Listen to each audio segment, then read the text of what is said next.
Assalamualaikum warahmatullahi wabarakatuh. Hai anak-anak hebatku yang soleh dan soleha. Pada video kali ini kita akan mempelajari tentang subtema 3, tema 1, pembelajaran 1. Silahkan tonton videonya dengan seksama. Di subtema 3 ini, bersyukur atas keberagaman, pembelajaran 1, muatan bahasa Indonesia, ya, kompetensi dasar 3.2 dan 4.2.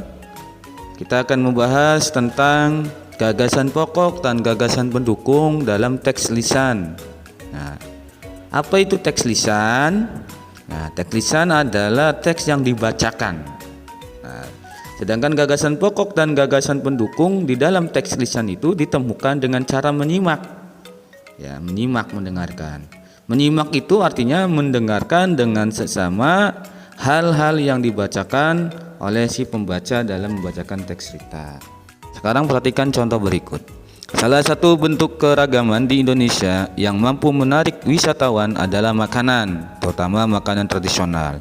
Wisatawan yang datang ke Indonesia akan dimanjakan dengan makanan tradisional Indonesia, ya, yang tersaji dengan beragam jenis, rasa hingga bentuk penyajian.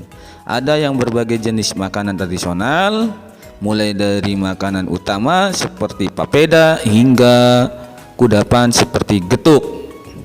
Nah, di sini ada kalimat utama dan juga kalimat penjelas. Nah, gagasan pokoknya yaitu ada di kalimat pertama, yaitu makanan tradisional Indonesia mampu menarik wisatawan. Sedangkan gagasan pendukung yang pertama, makanan tradisional khas daerah dapat memanjakan wisatawan. Yang kedua, makanan tradisional memiliki beragam jenis, rasa dan penyajian. Yang ketiga, jenis makanan tradisional berupa makanan utama hingga kudapan. Nah, itulah contohnya. Sekarang perhatikan, ya, yang membaca coba kalian baca teks yang berjudul Es Palu Butong yang ada di buku kalian, buku siswa, ya. Terus kalian cari, cermati informasi apa yang kalian peroleh dalam setiap paragraf. Setelah selesai, kalian, ya, lanjut mencari tahu makanan tradisional Makassar apa lagi yang kalian ketahui. Ditulis juga di buku paket. Nanti coba kalian jawabannya dikirim melalui Google Classroom yang disediakan oleh Mister. Kita lanjut, masih pembelajaran 1, ya. Pembelajaran 1.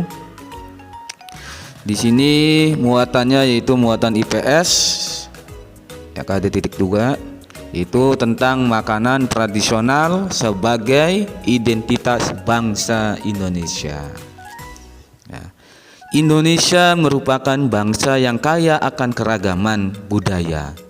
Salah satunya berupa makanan tradisional. Di pembelajaran kali ini nanti kita akan mengamati makanan-makanan tradisional. Di sini yang pertama adalah contohnya yaitu nasi timbel. Nasi timbel ini adalah makanan tradisional dari Jawa Barat. Ya, nasi timbel itu dibungkus dengan daun pisang. Beras yang digunakan adalah beras bogoto, yaitu beras merah campuran, ya. Nasi timbel terdiri dari nasi, ikan goreng, tempe, sambal terasi dan lalapan.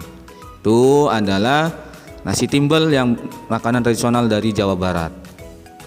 Kemudian yang kedua yaitu contoh makanan tradisional adalah nasi jinggo. Nasi jinggo ini berasal dari Bali, ya. Nasinya pulen yang dibungkus daun pisang dengan porsi kecil, dilengkapi dengan mie goreng dan suiran ayam pedas.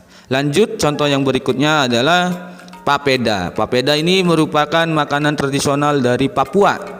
Papeda itu terbuat dari bubur sagu, ya.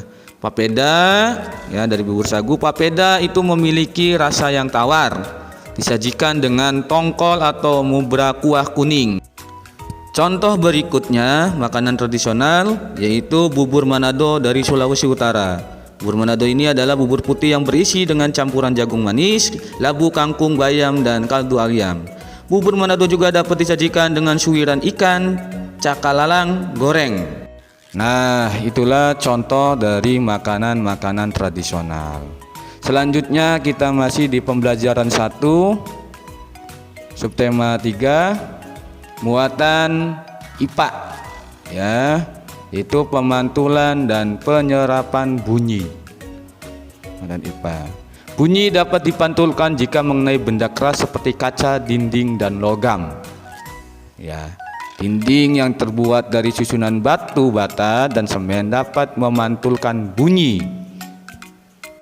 Bunyi juga dapat diserap jika mengenai benda lunak seperti karpet, karet, busa, dan kertas.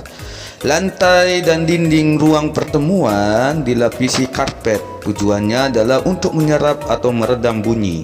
Suara dari dalam ruangan menjadi tidak bising atau terdengar hingga keluar ruangan. Untuk membuktikan bahwasanya bunyi itu dapat dipantulkan dan dapat diserap atau diredam, coba anak-anak hebatku lakukan di rumah kalian. Alat dan bahan yang dibutuhkan yaitu jam tangan yang berdetak, 2 tabung kertas, dan 2 kertas bekas susu. Cara kerjanya, yang pertama, susunlah 2 kertas bekas susu secara sejajar, atau jika tidak ada kardus bekas susu dapat diganti dengan tumpukan buku dengan ketinggian yang sama. Yang kedua, letakkan 2 tabung kertas di atas kardus bekas susu. Yang ketiga, ambillah jam tangan dan dekatkanlah ke telingamu untuk memastikan bahwasanya jam tangan itu berdetak. Yang keempat, letakkan jam tangan itu ke dalam salah satu tabung kertas. Yang kelima, letakkan piring atau benda keras lainnya di kedua ujung tabung kertas. Apakah kamu dapat mendengarkan detakannya? Yang keenam, gantilah piring dengan menggunakan gabus atau benda lunak yang lain. Apakah kamu dapat mendengarkan detakan jam tersebut? Tuliskan hasil pengamatanmu di buku tulis, kemudian kirimkan ke Google Classroom yang disediakan oleh Mister. Nah, itulah anak-anak hebat materi pembelajaran 1 pada subtema 3 tema 1 muatan bahasa Indonesia, IPS, dan juga IPA. Semoga bermanfaat. Terima kasih. Wassalamualaikum warahmatullahi wabarakatuh.